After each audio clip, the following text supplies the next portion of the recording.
성경에서 말하는 진리, 우리는 그것에 집중해야 됩니다. 왜 우리가 성경에서 말하는 진리에 집중해야 되느냐 하면, 성경에서 말하는 진리에 집중하지 아니하게 되면 성경의 다른 이야기들을 하는 경우가 있기 때문이죠. 성경에서 다르게 말하는 견해라고 하는 것은 뭐냐 하면, 예수님이 말씀하시는 그 의도와는 관계없이 사람이 임의적으로 해석을 하고 좋게 해석을 해서 사람들에게 복음이라고 말하고 전하는 것, 바로 그 위험성 때문에 그렇습니다. 그래서 성경에서 말하는 진리는 우리가 생각하고 있는 견해 정도로 진리라고 생각하면 큰 오해입니다. 진리라고 하는 것은 성경을 가지고 내가 그 성경의 구절을 어떻게 해석을 하고 어떻게 판단하느냐의 견해 정도가 아니에요. 진리는 예수님이 말씀하신 그대로를 전하고 또 그대로를 믿고 또 예수님이 전하는 그 진리를 그대로 따를 때에 비로소 진리에 입각한 신앙생활을 하는 경우가 되는 것입니다.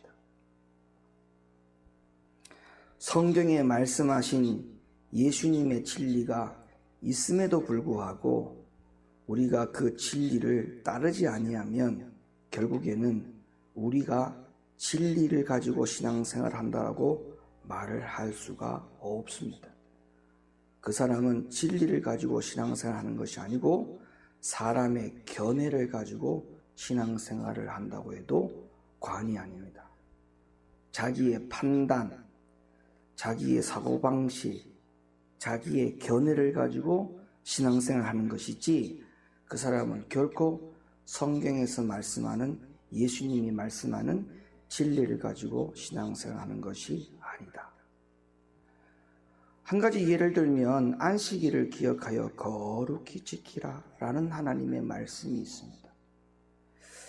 그러면 그 말씀을 그대로 진리로 믿는다면 따르야죠. 순종해야죠. 근데 주일을 거룩히 지키지 못하는 사람들의 말을 들어보면 다 이유가 있잖아요. 그 이유가 바로 뭐냐 하면 견해라는 거예요. 견해.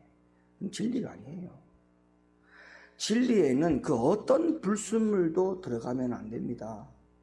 자기의 사고방식, 자기의 견해, 자기의 생각이 거기에 절대 첨가될 수가 없는 것입니다. 하나님의 말씀은 100% 순도가 있는 하나님의 말씀인 것을 믿으십니까? 그러면 거기에는 사람의 견해와 자기의 사고방식을 거기에 섞으면 절대 안 돼요.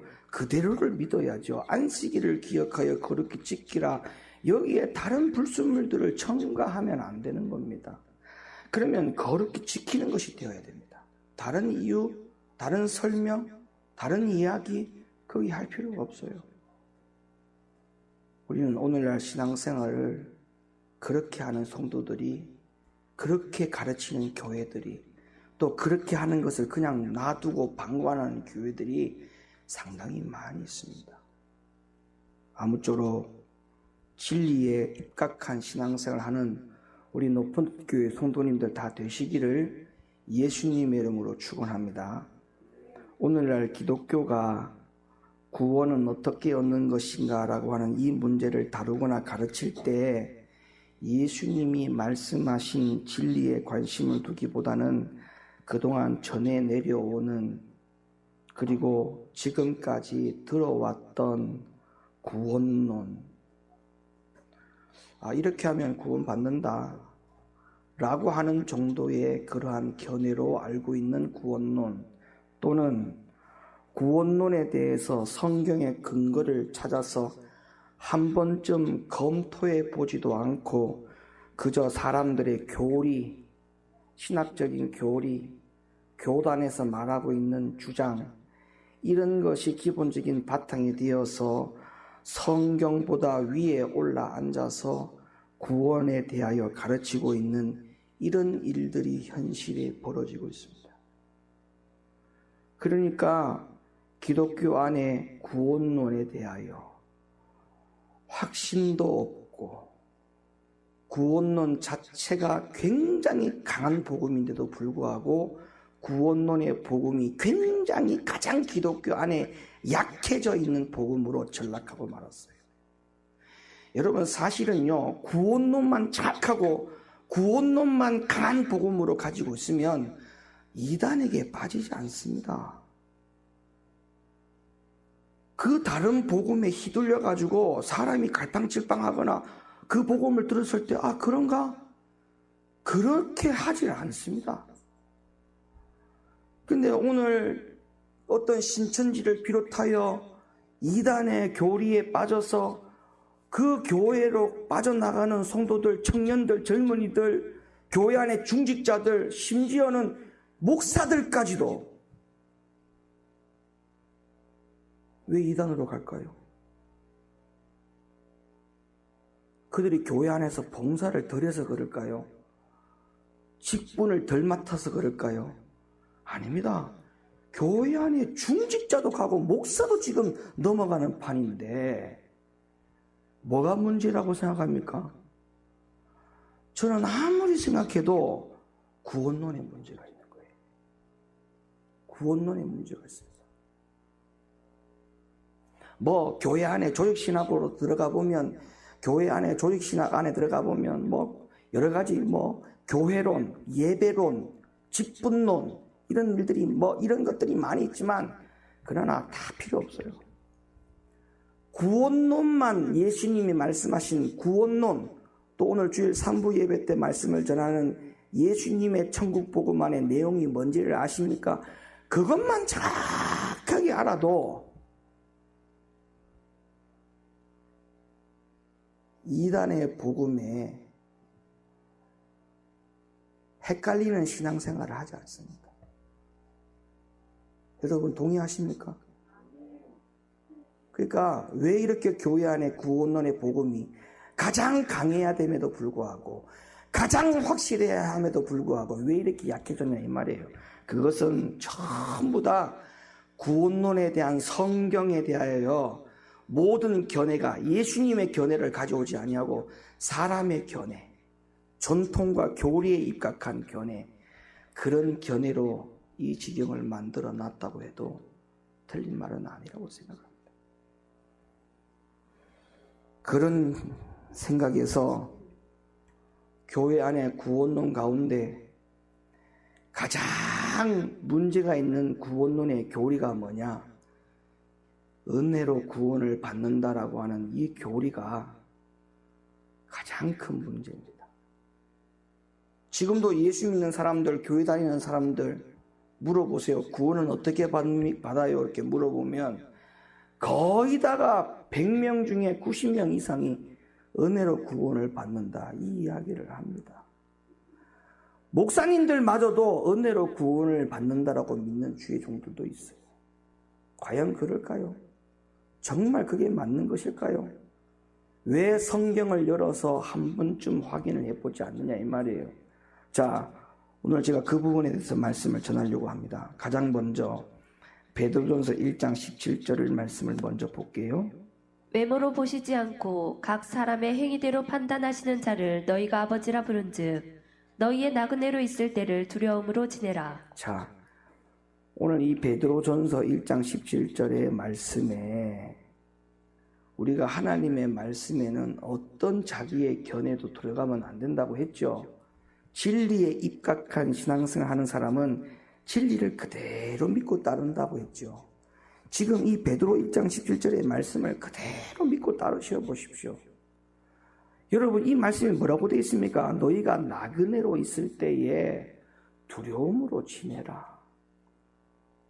우리가 나그네로 있을 때가 언제입니까? 이 세상 살 때를 나그네라 말하는 거예요. 이 세상을 살 때, 이 세상의 시기가 이 세상의 기간이 나그네라는 거예요. 우리들 입장에. 하나님의 볼 때 우리가 나그네라는 거예요. 그럼 이 나그네로 있을 때에 뭐하라? 두려움으로 지내라. 그러면 우리가 구원을 어떻게 얻을 것인가 라고 할 때에 항상 이 마음을 가지고 내가 하나님 앞에 구원을 이루어야지. 내가 구원을 받아야지. 이런 마음가짐에 대한 자세를 가질 때 이 말씀을 한번 대면해 보십시오.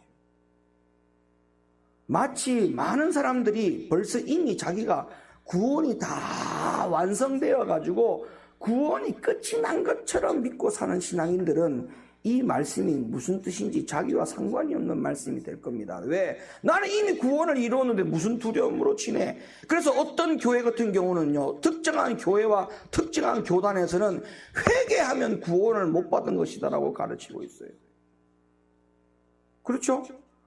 회개하면 구원을 못 받은 것이라. 왜? 이미 다 구원을 입었기 때문에, 구원이 완성됐기 때문에 회개한다는 것은 네가 다시 거꾸로 간다는 거예요.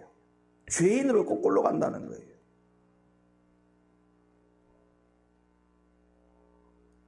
아니에요, 여러분. 성경은 그렇게 말하지 않습니다.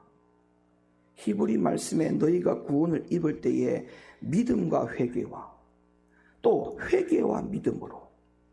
여러분, 믿음만 이야기하지 않아요. 구원을 이룰 때에 분명히 히브리 기자도 우리에게 뭐라 말하냐면 회개와 믿음으로, 믿음과 회개로 두 가지 같이 가야 되는 겁니다. 로마서 2장 6절로부터 10절 말씀. 하나님께서 각 사람에게 그 행한 대로 보응하시되 참고 선을 행하여 영광과 존귀와 썩지 아니함을 구하는 자에게는 영생으로 하시고 오직 당을 지어 진리를 쫓지 아니하고 불의를 쫓는 자에게는 노와 분으로 하시리라.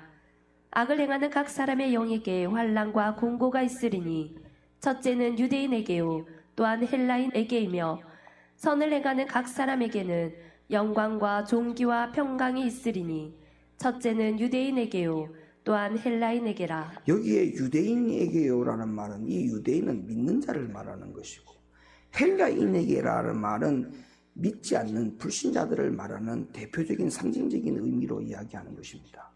그러면 보세요. 하나님이 우리에게 가장 누구를 먼저 심판하시느냐라고 할 때 믿는 자를 먼저 심판한다. 그 말이죠. 그렇죠. 그러면 믿는 자가 이미 구원이 끝났다면 이 성경 말씀은 기록되면 안 되는 말씀이에요. 이미 믿는 자가 구원이 끝난 거라면 왜 하나님은 누구에게 가장 먼저 심판하신다라고 말씀하셨냐면 믿는 자라고 했던 이 부분에 대해서 그 성경에서 삭제가 돼야 됩니다. 근데 희한하죠. 믿는 자들을 하나님이 다시 심판한다는 겁니다. 그러니까 뭔 말이냐? 구원이 끝이 난 게 아니라는 거예요. 그리고 나그네로 있을 때 두려움으로 지내라. 구원이 끝이 난 게 아니란 말이에요. 그러면 성경은 분명히 우리들 가운데 구원이 끝이 난 게 아니다라고 분명히 말씀을 이렇게 하고 있음에도 불구하고 이 말씀들은 다 어디 가지 온데간데 없고 교회 안에 믿는 자들이 다 같이 어떻게 믿고 있느냐 하면 구원은 끝이 났다라고 믿고 있다는 이 말입니다. 왜 이런 일들이 벌어지고 있느냐고요.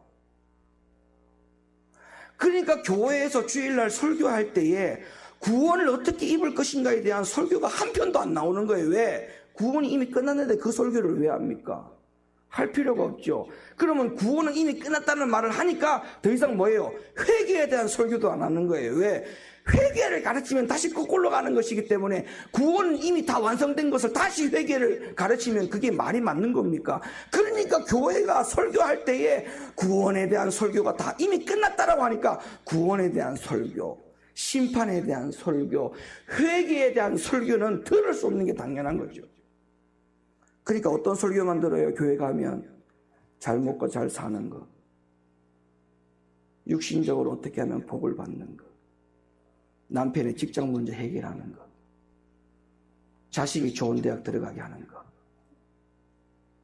그래서 자식들 가운데에 서울대학이나 들어가고 서울대학 나와가지고 굉장히 사업이나 회사에 그 좋은 회사에 대기업에 취직을 하면 하나님 앞에 열심히 심어가지고 복을 받은 것처럼 간증하고 그게 복의 결정판인 것처럼 소개하고 여러분 우리 복의 결정판은 이 땅이 아니라는 사실을 분명히 명심하셔야 됩니다.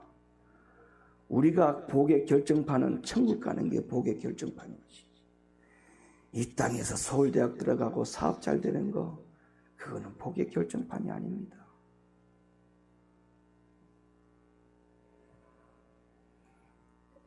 그런데 여러분 오늘 본문을 한번 보세요. 오늘 본문에는 앞에 베드로전서 1장 17절에 나그네로 있을 때에 두려움으로 지내라. 아니면 로마서 2장 6절로부터 10절 말씀을 아까 읽어서 확인을 하셨다시피 믿는 자를 하나님이 먼저 심판하신다라고 하는 이런 말씀이 물색할 정도로 헷갈리게 하는 말씀이 기록되어 있습니다. 왜 제가 그렇게 말씀드리냐면 사도행전 15장 오늘 본문 맨 마지막 11절에 보니까 주 예수의 은혜로 구원받는 줄을 믿노라 하니라. 그러니까 마치 우리의 구원이 주 예수의 은혜로 끝난 것처럼 소개하고 있기 때문에 이 베드로전서 1장 17절의 말씀과 로마서 2장의 말씀이 부딪히는 것처럼 보인다 이 말이죠. 정말 그럴까요? 그게 아니다라고 하는 것을 여러분에게 말씀드리려고 하는 거예요.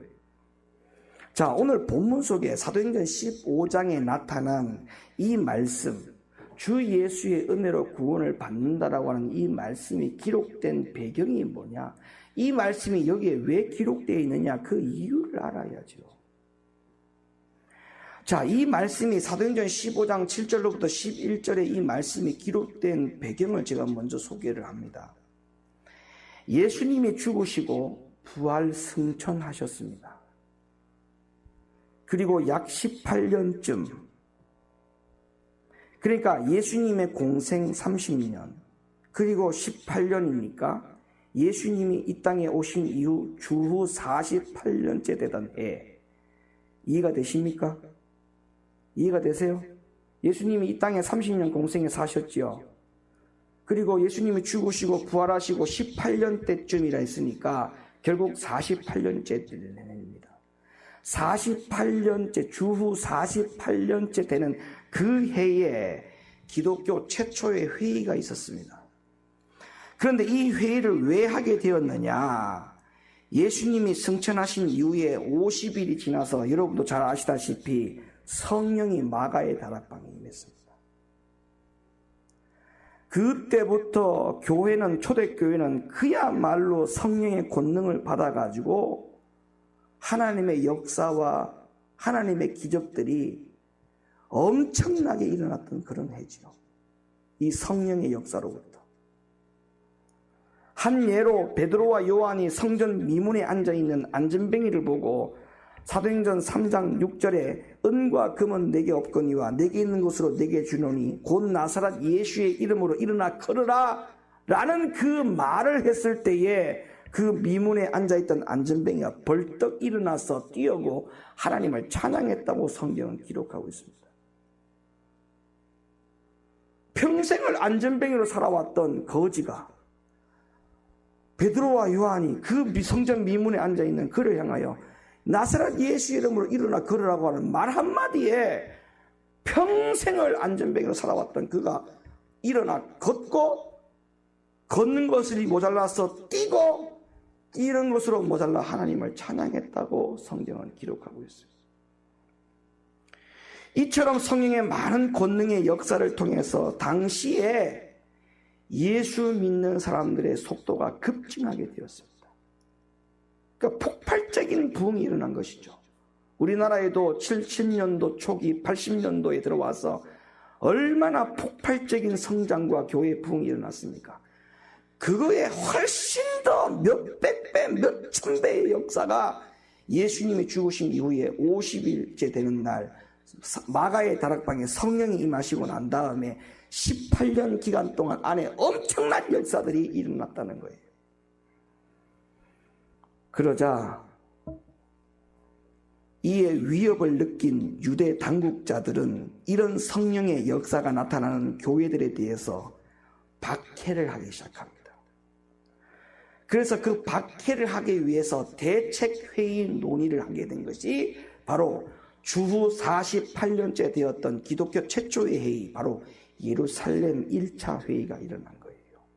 이거는 기독교 역사 안에도 생생하게 기록이 되어 있는 역사적인 증거입니다. 이때 예루살렘 1차 회의가 소집되게 된 거예요.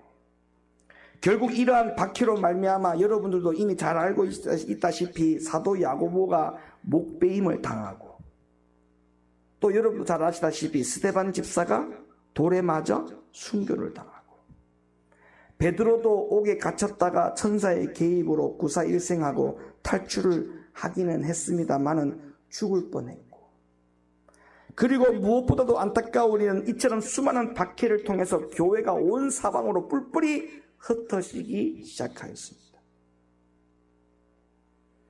그래서 그 중에 일부의 사도들이 지중해 동부에서 가장 큰 도시였지만 완전히 이방인의 도시였습니다.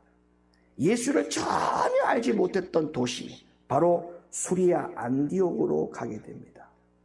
그 중에 바울과 바나바가 이 수리아 안디옥에서 하나님 앞에 예수님의 이름으로 복음을 전하게 되었죠.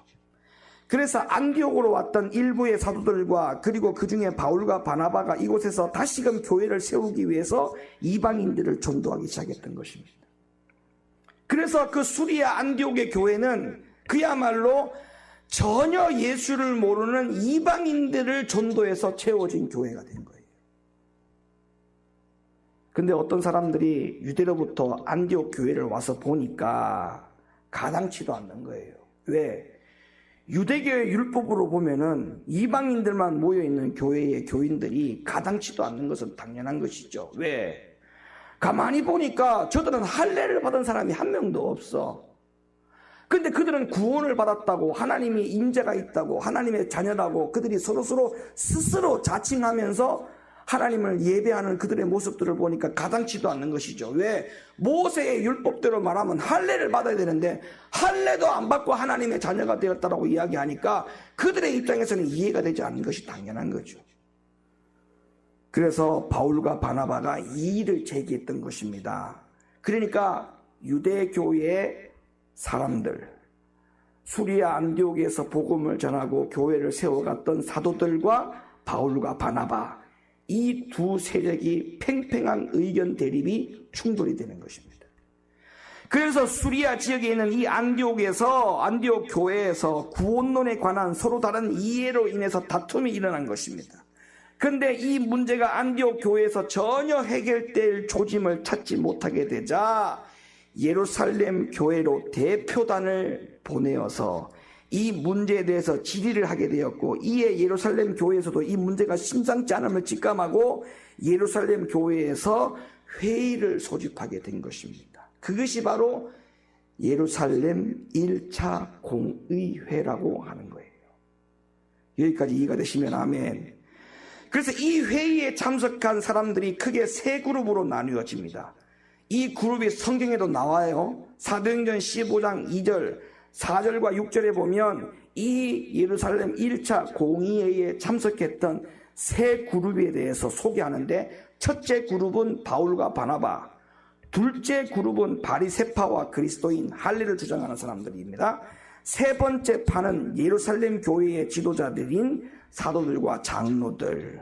자, 이 세 가지 그룹이 모인 이 회의에 사도행전 15장 7절에 보니까 많은 변론이 있었다고 분명히 성경이 기록하고 있죠. 이들 세 그룹이 여기에서 경론을 펼치게 됩니다. 그래서 사도행전 15장 7절에 분명히 기록하고 있잖아요. 많은 변론이 있은 후에 이렇게 말하고 있습니다. 다시 말하면 바울과 바나바도, 바리새파 그리스도인들도, 사도들과 장로들 중에도 자기가 하고 싶은 이야기를 다 했을 거예요. 그런데 이 모든 변론을 그치게 한 결정적인 발언이 나오는데 그 발언이 바로 베드로의 발언이었습니다. 이 베드로의 발언 한마디로 그 세 그룹이 그 예루살렘 1차 공의에서 서로 주장하고 변론했던 그 모든 변론이 종결이 되는 일을 만들어낸 거예요. 그 베드로의 주장은 이런 주장이었습니다. 가만히 세 그룹이 토론하는 내용들을 들어보니까 너무 기가 막힌 거예요. 그래서 베드로의 자기의 입장, 자기가 경험한 것을 토대로 해서 거기에서 이야기를 합니다. 이방인들은 태어나면서부터 지금까지 살면서 너희들이 말하고 가르치는 율법에 대해서 한 번도 들은 적이 없다. 수리아 안디오 지역의 모든 교인들은 예수에 대해서, 하나님에 대해서 한 번도 들어본 적이 없는 사람들이다.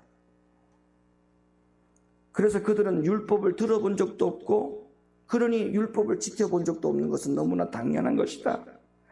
하지만 이방인들이 율법을 몰라서 할례를 받지는 못했지만 그 이방인들에게 복음을 전하면서 내가 목격한 것은 예수에 대한 복음을 전하고 그들이 예수의 복음을 받아들이고 영접할 때 곧바로 그들에게 성령을 부어주시는 역사를 나는 보았다.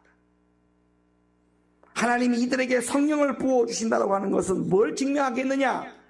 하나님의 소유라고 하는 표효가 아니겠느냐? 하나님이 그들에게 구원이라고 하는 선물을 주셨다라고 하는 표가 아니겠느냐? 그리고 하나님이 그들에게 하나님의 백성이고 하나님의 자녀라고 하는 표가 아니겠느냐?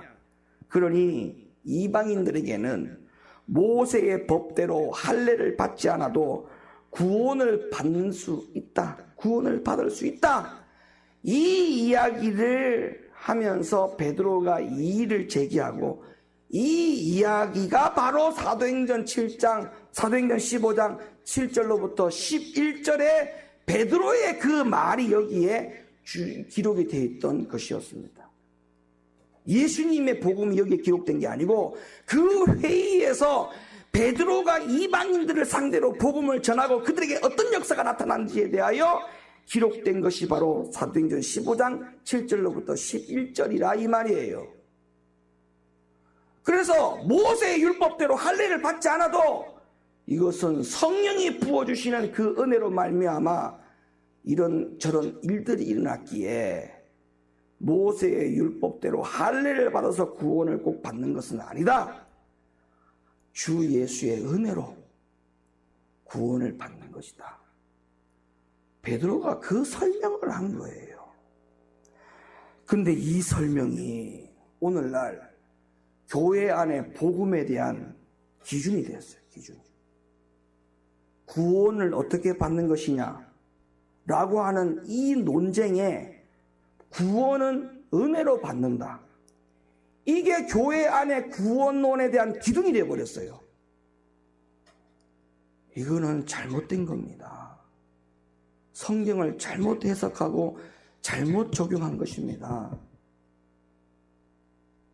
자, 사도행전 15장 7절로부터 11절 예루살렘 1차 공의회 때 베드로가 결정적인 발언을 해서 그 변론과 논쟁이 끊어지게 된 그 발언을 기록한 것인데 그 발언을 다시 한번 보세요.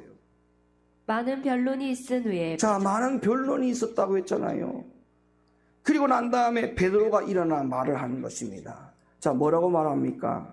형제들아 너희도 알거니와 하나님이 이방인들로 내 입에서 복음의 말씀을 들어 믿게 하시려고 오래전부터 너희 가운데서 나를 택하시고 또 마음을 아시는 하나님이 우리에게와 같이 저희에게도 성령을 주어 증거하시고 믿음으로 저희 마음을 깨끗이 하사 저희나 우리나 분간치 아니하셨느니라. 그런데 지금 너희가 어찌하여 하나님을 시험하여 우리 조상과 우리도 능히 매지 못하던 멍에를 제자들의 목에 두려느냐. 우리가 저희와 동일하게 주 예수의 은혜로 구원받는 줄을 믿노라 하니라. 아멘. 그러니까 이 사도행전 15장에 나타난 11절 주 예수의 은혜로 구원을 받는다라고 하는 것은 예수님이 구원을 가르친 진리가 아닙니다. 이거는 아시겠습니까? 이게 구원론에 대한 결정적인 그 시대만 절대 안 돼요. 이 말씀은 베드로가 많은 변론 가운데 베드로가 일어나 주장한 그 발언입니다. 본인이 수리아 안디오 지역에 가서 복음을 전하다 보니까 이런 역사가 나타났다. 그러니까 뭐예요? 이것은 뭐에 대한 대응이냐면 모세의 율법대로 할례를 받아야 구원받는다라고 하는 유대인의 주장에 대한 변론인 것입니다. 할례를 꼭 받아야 되느냐? 아니다. 주 예수의 은혜로 할례를 받지 않아도 주 예수의 은혜로 구원을 받을 수 있다. 거기에 대한 발언임을 우리가 분명히 분간해야 됩니다. 그렇다면 신약성경 27권 안에서 구원론에 대하여 이야기할 때 율법에 대해서나 할례에 대해서 지키거나 행하지 않아도 주 예수의 은혜로 구원을 받는다라고 하는 이 부분은 모두 다 이 회의에 참석하여 결의한 당사자들, 누군지 아세요? 마태, 사도 요한, 야고보, 베드로, 바울. 그러면 이런 결론이 나와요. 신약 성경이 총 몇 권입니까? 27권이죠.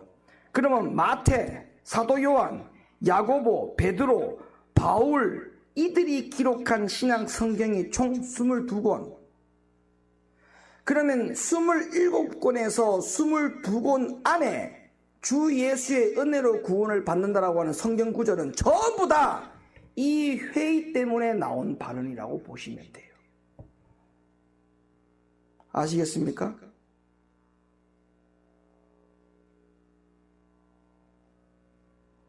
그러니까 누구를 대상으로 말한 구원론이냐? 주 예수의 은혜로 구원을 받는다라고 하는 이 구원론에 대한 이야기는 누구를 대상으로 한 구원론이냐? 이방인들에게 할례를 베풀어야 되느냐, 할례를 베풀지 말아야 되느냐라고 하는 그 부분의 논쟁에 대한 답변이었다는 사실이에요.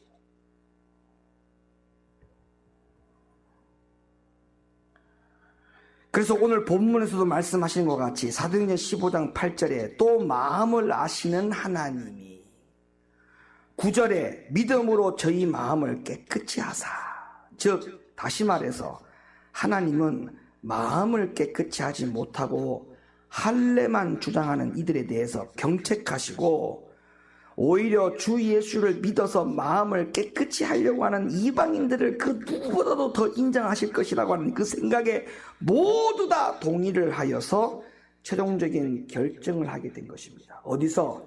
예루살렘 1차 회의에서.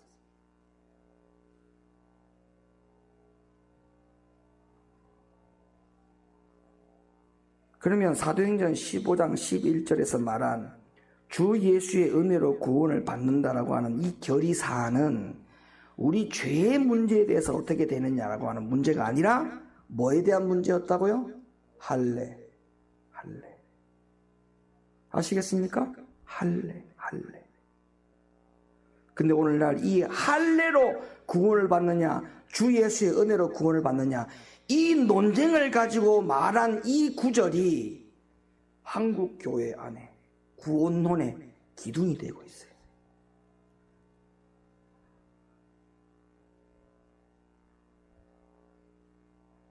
참 안타까운 일입니다. 너무너무 안타까운 일입니다. 성경을 알면 그렇게 믿을 수가 없는 것인데, 우리가 초기에 성경을 막 열심히 보고 배울 때 이렇게 우리가 배운 적이 있어요.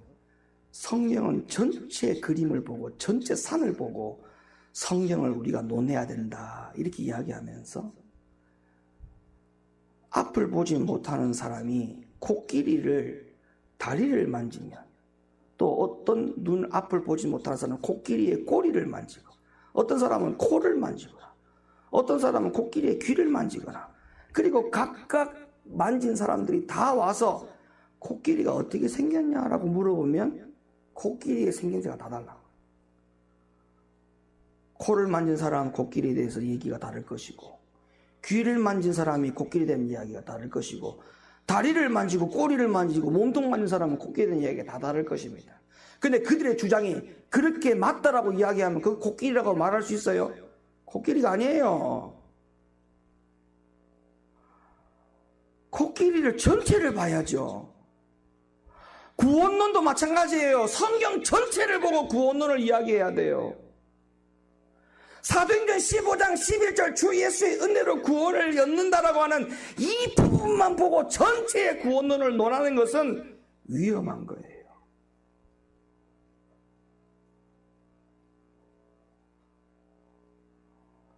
제가 지난번에 우리 성도님들에게 설교할 때 그런 설교를 한번 전했던 적이 있어요. 성경을 잘못 전하면, 성경을 잘못 해석하면 그 모든 피해자는 성도들이다. 그런 설교 한번 했었죠. 성경을 잘못 해석하면 그 모든 피해자는 성도들이다.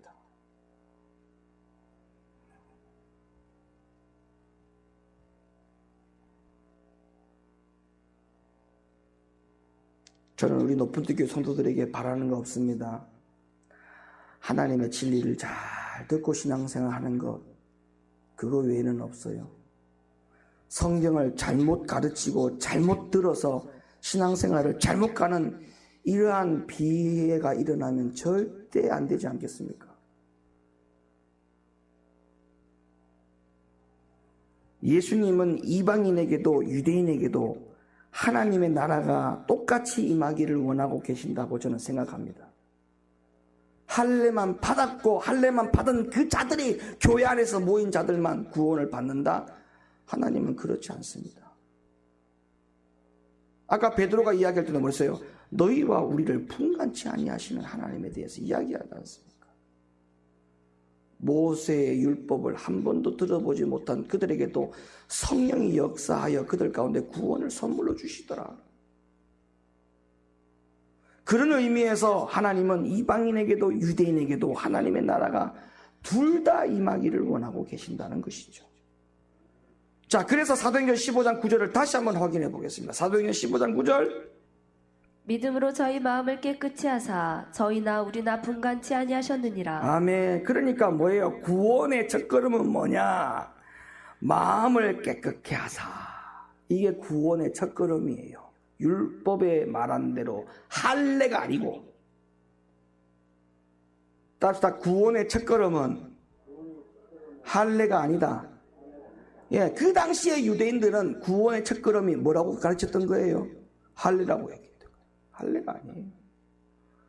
구원의 첫걸음은 할례가 아니고 이 지금 사도행전 15장 9절의 말씀에 의하면 구원의 첫걸음은 마음을 깨끗하게 하는 것이니까 속사람의 변화입니다. 속사람의 변화. 따라합시다. 내 속사람이 변화되어야 된다. 이게 구원의 첫걸음이에요. 우리가 마가복음을 보면 겉으로 보면 전반부에는 예수님이 행하신 이적을 기록하고 있고 후반부에는 예수님이 당하신 고난 이야기로 구성된 듯 보입니다. 그러나 마가복음은 겉으로 보기와는 다르게 아주 깊은 의미를 담고 있는 성경 중에 성경이에요. 왜 제가 이런 말씀을 드리는지 한번 들어보세요.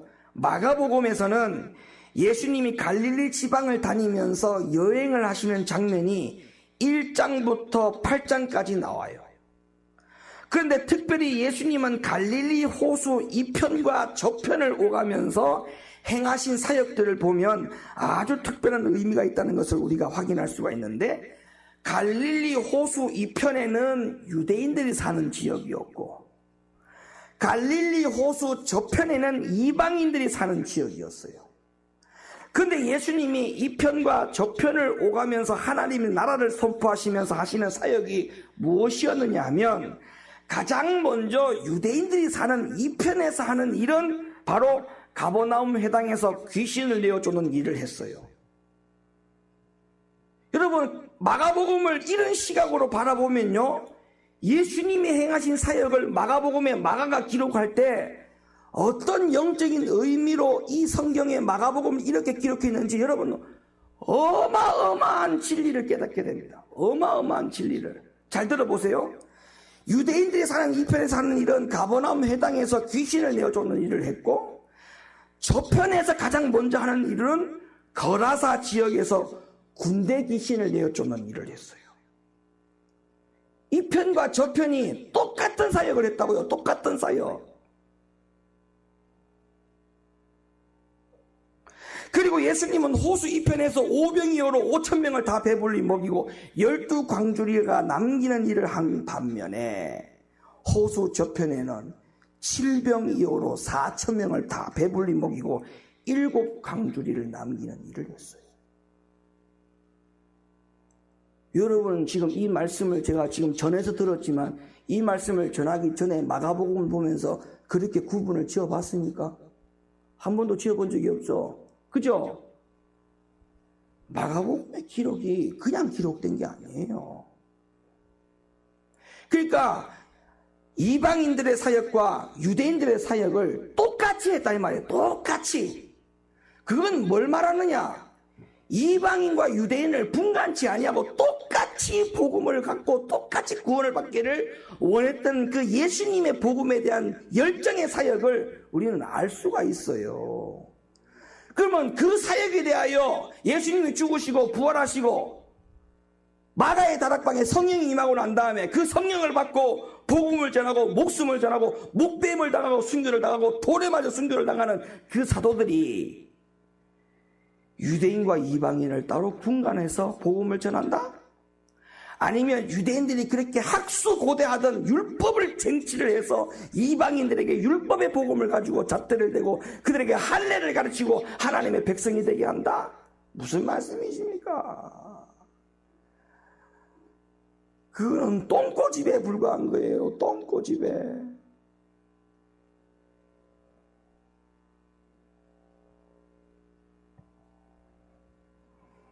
예수님은 양쪽 다 동일한 사역을 하셨고 하나님의 나라가 둘 다 임한다는 것을 가르치시고 있는 것입니다. 그러나 바리새파 그리스도인들은 유대인들에게만 모세가 명한 할례를 행한 자들만 구원이 임한다라고 하는 것을 주장함과 동시에 평생에 들어보지도 못하고 알지도 못하는 율법과 할례를 지키지 않는다고 해서 이방인들의 구원을 멸시하고 지금 천대하고 있는 이런 입장인 것입니다.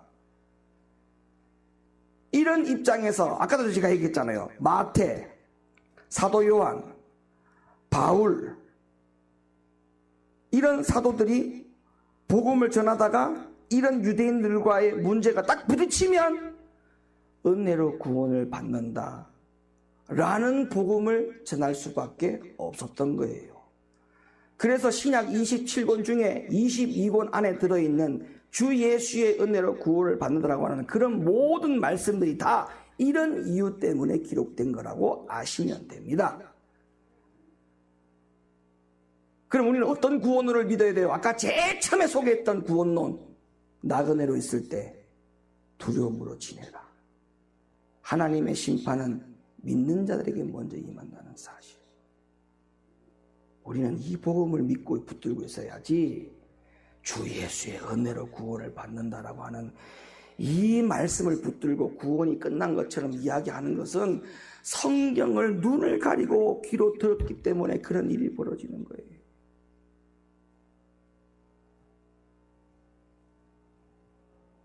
그러니까 오늘 말씀의 제목이 뭐였어요? 정말 주 예수의 은혜로 구원을 받는다고요? 답이 뭐예요? 아니에요. 아니라고요.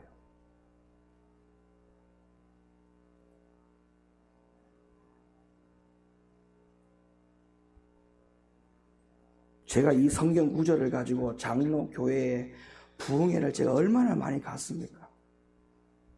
네? 이 복음을 가지고 장로 교회에 가서 얼마나 제가 부흥회를 많이 했습니까?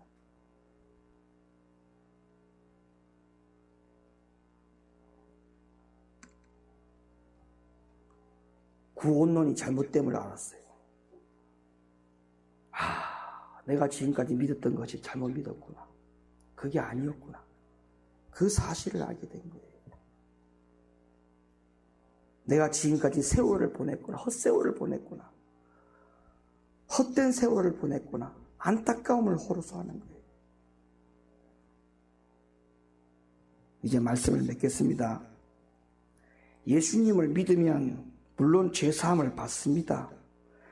그러나 사도들이 오직 주 예수의 은혜로 구원을 받는다라고 확신하는 이유는 복음을 믿을 때 그들의 마음이 깨끗해지고 사람이 변화되기 때문에 그런 거였어요. 맞죠?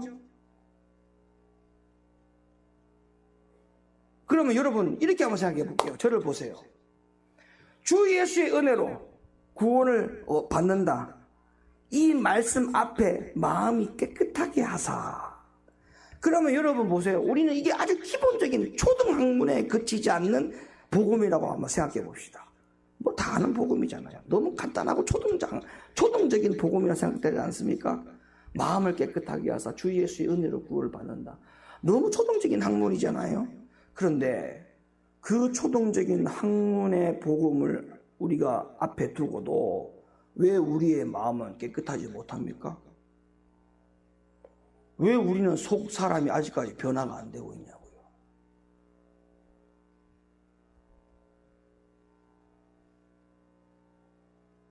이런 거예요. 쉽게 말하면 눈 뜨세요. 이런 거예요. 아니, 말기암 환자가 하나님 앞에 고침을 받았어. 기적적으로. 말기암 환자가. 온몸에 암이 막 전이가 돼가지고 병원에서도 안 된다고 그랬어요. 근데 하나님을 붙들고 매달려서 기도해서 온몸에 전이 되었던 그 암세포 덩어리들이 싹 사라지고 하나님이 치유해줬다고 생각해 봅시다. 에? 그래가지고 하나님 앞에 헌신하고 다시 살려준 그 생명 가지고 봉사하고 충성하고 순종하겠어요? 순종 안 하겠어요? 순종하겠죠. 왜?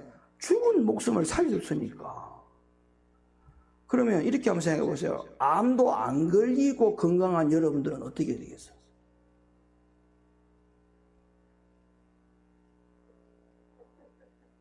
생각을 좀 해봐요. 암도 안 걸리고 건강한 상태로 하나님 은혜 주시는 건 어떻게 할 건데, 그러면?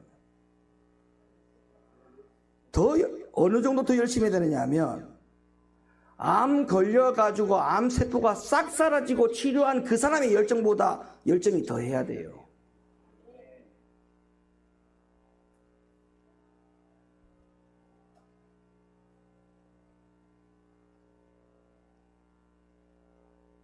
그러니까 하나님이 때려가지고 병상에 눕혀놓고 하나님이 타협보자지 않습니까?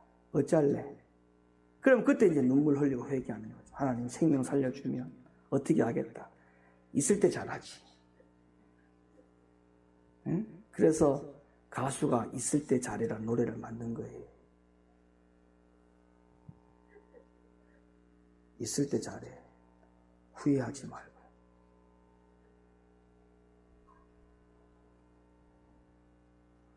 여러분, 주 예수의 은혜로 구원을 받는 게 아닙니다.